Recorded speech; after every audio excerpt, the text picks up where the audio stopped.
Hello, this is Machino from transatom.org. Today we are having we're out at the Burning Lotus Festival, and it's very beautiful.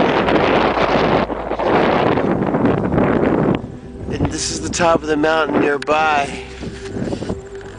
and the festival is down there. We'll be back when we get down to the end.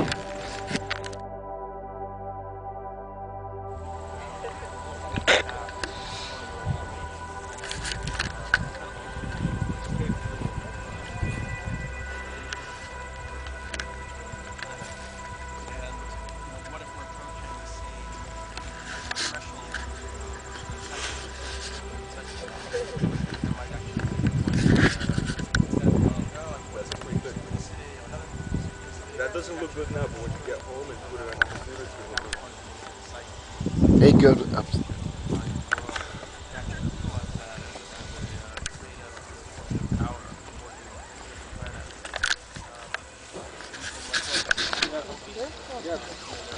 So what? I read this Cambridge anthropologist, Peter Whiteley, who was a total materialist. We went and worked with the Hopi for several years, and talking about how sometimes he would go to these rain dances at the poles, and there'd be clear blue sky, 120 degrees, burning hot sun. They would dance for 20 minutes, and clouds would gather and rain would fall. He also said that sometimes he would go to the Hopi elders with this list of questions, and sometimes they would just start answering the questions before he even asked one. So it was like they had this total, they were sort of beamed in on this telepathic level to the information he was after. But I think that the rain dance is particularly interesting considering the climate situation. And it might be that there's this incredible latent potential in the human mind to work with elemental forces and transmute physical conditions on the earth. And if that was the case, it would only be in a kind of massive crisis situation that we would force ourselves to access that power. So those are some of the ways I've been looking at it. And the book also goes through a lot of different subjects. I have a few copies if anybody wants to buy one at a reduced rate. Sold. Ding, ding, ding. Yeah, so the book goes through looks at it from a lot of different matrices. We're trying to look through the Western philosophical tradition and seeing how different thinkers like Carl Jung and even Martin Heidegger and Walter Benjamin, this German Jewish thinker, kind of create a foundation for understanding this transformational process. And then my own experiences with psychedelics, shamanism, I went to Iboga, went through a tribal initiation in Gabon, and down to the Amazon to work with ayahuasca, and Mexico, and so on. So trying to understand the shamanic worldview. I mean, that's really how this whole thing started for me with my first book. I went through my own spiritual crisis when I was in my late 20s and started this whole exploration of psychedelic shamanism. I had all these experiences that just couldn't be explained by the kind of materialist, secular materialist, nihilistic worldview that I've been brought up in. So it led to me really trying to think deeply about what it meant that these experiences were legitimate, and that the modern Western psyche had suppressed and repressed psychedelics, shamanism, intuition. From the burning of the witches in the Middle Ages, there's been this whole intense kind of antagonism against this other form of relationship to reality. So I look at it from a lot of different aspects in the book.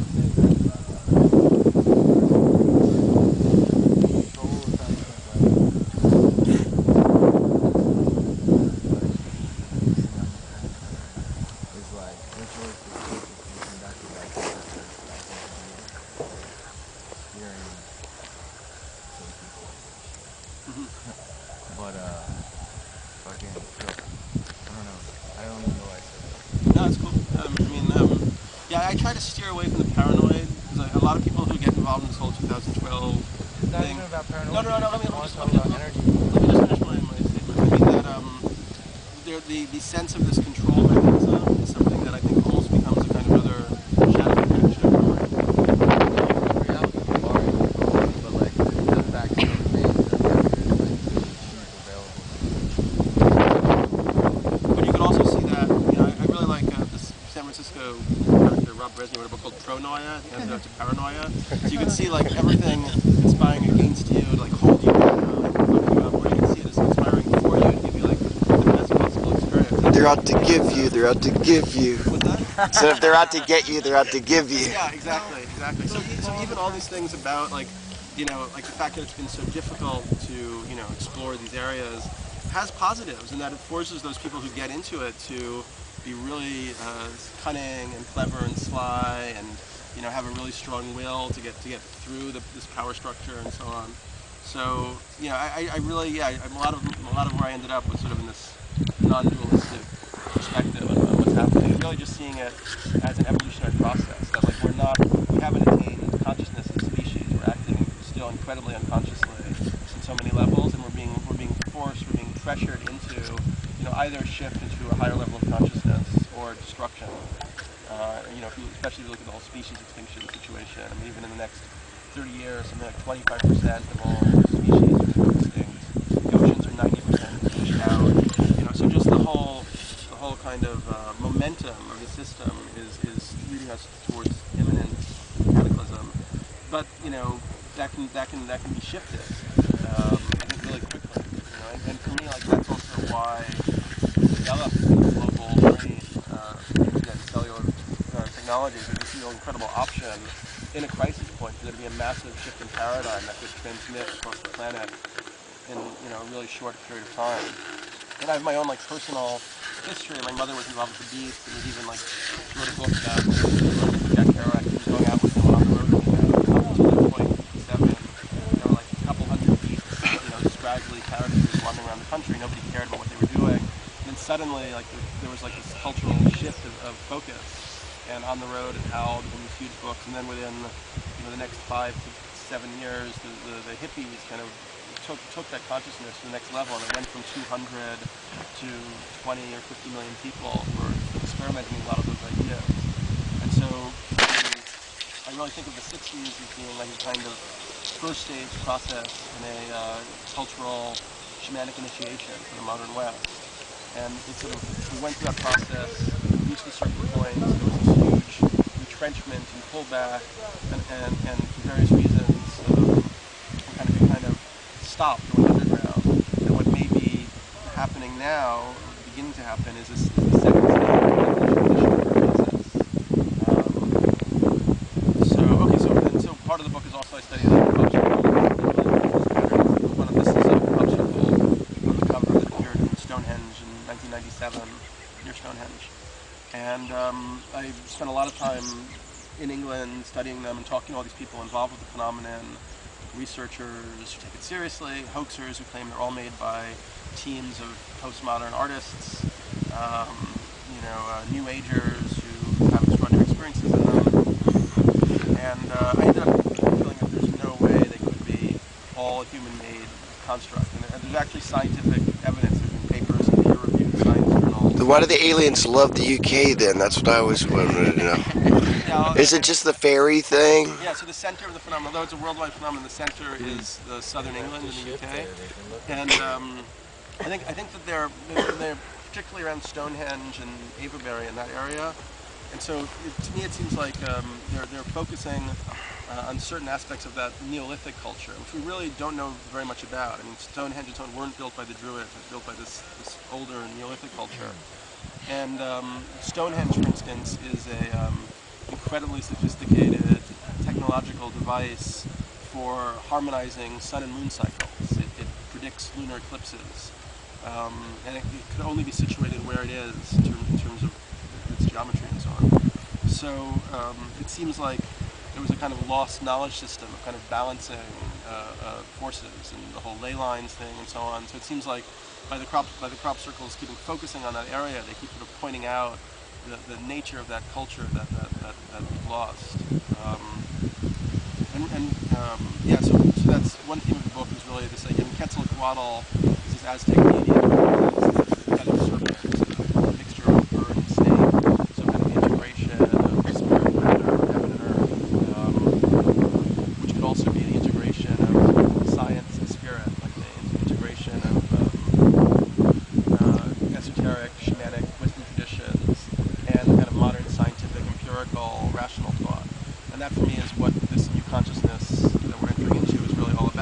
a very, very difficult thing to pull together.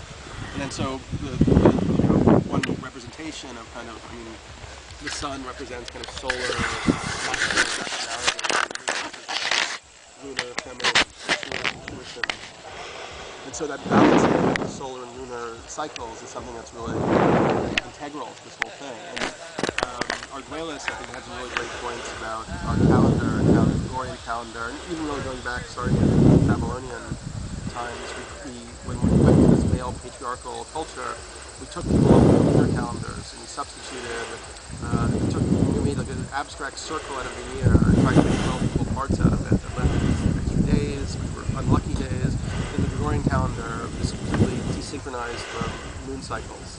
So Arguelles points out that we don't really think about it, but a calendar could be considered something like a meta-programming device for consciousness that kind of underlies everything that's going on in a society and tells us, when our holidays are, when our taxes need to be paid, when our birthdays are. So if you have a calendar that's desynchronized and alienated from natural patterns, it sort of drives everybody in that system more and more insane because they have no connection to tangible harmonic cycles that we're involved with. So Arguelles had the idea of constructing a new calendar, a new kind of synchronizing device for consciousness. And he created a model of it, which is the 13-moon Doomspell calendar, which I end up critiquing. I mean, it's become really popular now in the counterculture, in the hippie counterculture realm internationally. But I end up thinking that, after studying it for a while, that it actually doesn't really do what it's meant to do. And it was kind of silly to think that like one guy could just channel the system and that would be like it for the future of humanity. It would actually require like a kind of global summit or meeting of minds or open source development, for some kind of new synchronic calendar that would connect all these harmonic cycles, which is actually like a difficult mathematical problem.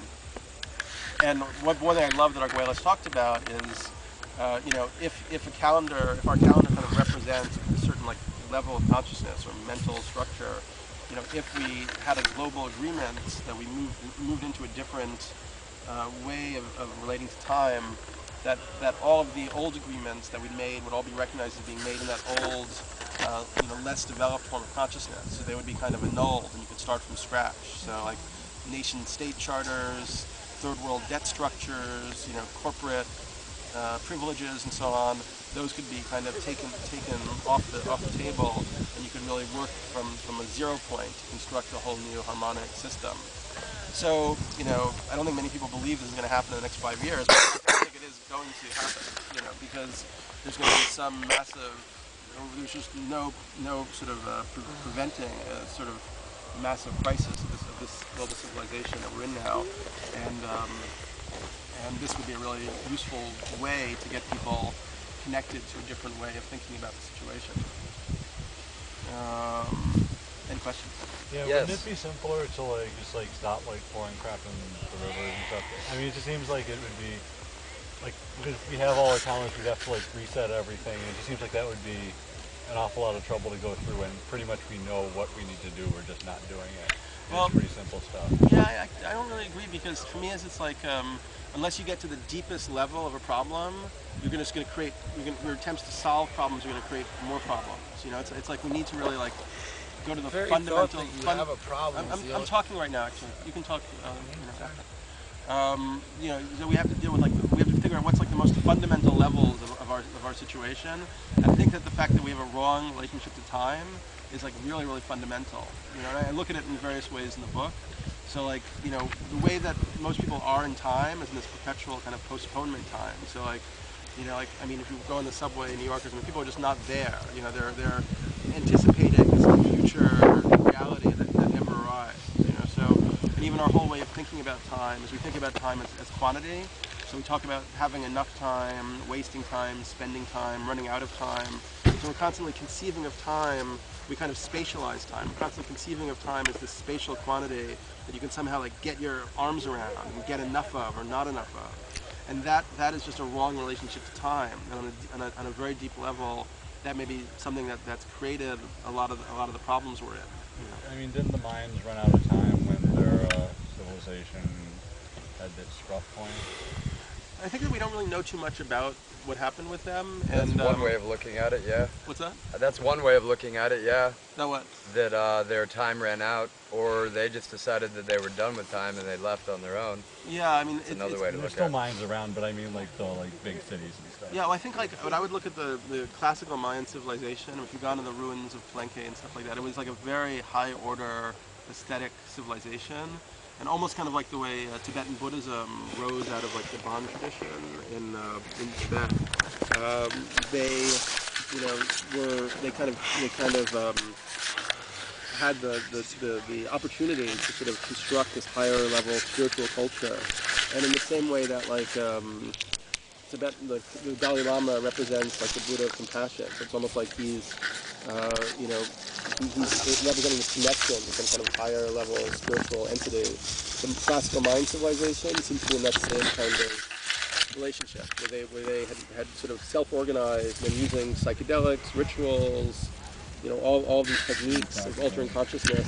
They connected to these higher order galactic avatars or entities. Perhaps this is a hypothesis. And maybe that, you know, and this is what Arguella suggests, is that maybe that what they basically set out to do was to construct this model of time and transformation, and then once they'd done it, like that was what that civilization was meant to do, and then they kind of, as he said, took off, or you know, the whole thing ended, and that material was left in this sort of coded form in these stone stellae and sculptures for us to rediscover at this point, so we would know what's going on and with enough time. Is that what they unearthed as far as... Did you also want to go to, at least the way it was taught to me in like the class I took, we did it, which was given like strong climate change in the area around the time that the large cities were abandoned. And like, I mean, there's still Mayas around, like they didn't go to space or anything, because you go to Guatemala, they teach speech plays, the Mayan languages, and like their traditions. There's tons of Maya. There's tons of Maya around, but it's kind of like it's almost like if Tibetan Buddhism had disappeared and just gone back to those shamanic indigenous tradition in Tibet. You know, so for whatever reason, that civilization ended, and it may have ended, you know, violently. It may have ended because they sort of had done their job at that point. It may be a combination of those things. You know. So, two-part question. Sure. I just want to say that Arguelles points out one thing which I think is really interesting, which is just the word Maya itself. You know, there's a big word in the Hindu and Buddhist tradition, and it means like the world of illusion, or the magic creative power of the gods in maintaining this sort of illusion of this reality. So it's just like, you know, a lot of like little, I mean, Arguelles is really good at finding all these little hints and tells that it's almost like there's some like deeper communication, or kind of almost like a play or a puzzle that's going on with the Maya and their kind of magical culture and what they left behind for us. You know. So, all right, actually, before the two-part question, I think there's a third part. If you're talking about a college course and what they've told you about the Mayans and what happened to them, that's a very rational viewpoint that they're looking at things from, a very linear viewpoint, and not a viewpoint that's more in touch with the circular calendar that the Mayans came here to impart on us. So I think that might account for the discrepancy in what is taught in college courses about the Mayans and what possibly might have been. For the discrepancy, but I don't know. To me, like climate change is a more salient explanation than other ones. Yeah, I mean, I think it's like, you know, sometimes it's good just to like rest in unknowing, you know, and that's what the crop circles also, I think, are very much about that. Like you can, so I sort of didn't finish my little riff on that. Like what I discovered with the crop circles was, like there was this kind of level of indeterminacy. Like the deeper you would try to go into like one event, you would find like these competing narratives or stories, or even competing evidence, to the point where, like, you know, you couldn't substantiate for yourself where any singular event of a crop circle was like a quote-unquote real crop circle, or made by humans or whatever. I mean, there were people claiming to make it, but then other people saying there was no possible way they could make it. And there were these, you know, these peer-reviewed science papers that showed this biophysical change to what happened to the plants and so on. So, I mean, ultimately, like what I ended up coming up with in the book was kind of like, I mean, my kind of like flash of understanding when I finally reached it about the crop circles. I was there and I was getting all this different information from people, contradictory information, and I couldn't even sleep at night, you know. And then I realized that indeterminacy was like basic to the whole thing. I mean, if it was being made by the higher intelligences, they were making it very carefully, so that, you know, they weren't giving like a firm answer. They weren't saying like, this is it, you know, we're outer space beings or inner space beings. They're really like leaving it up to the individual consciousness to discriminate and to do the work and to go through the whole experience.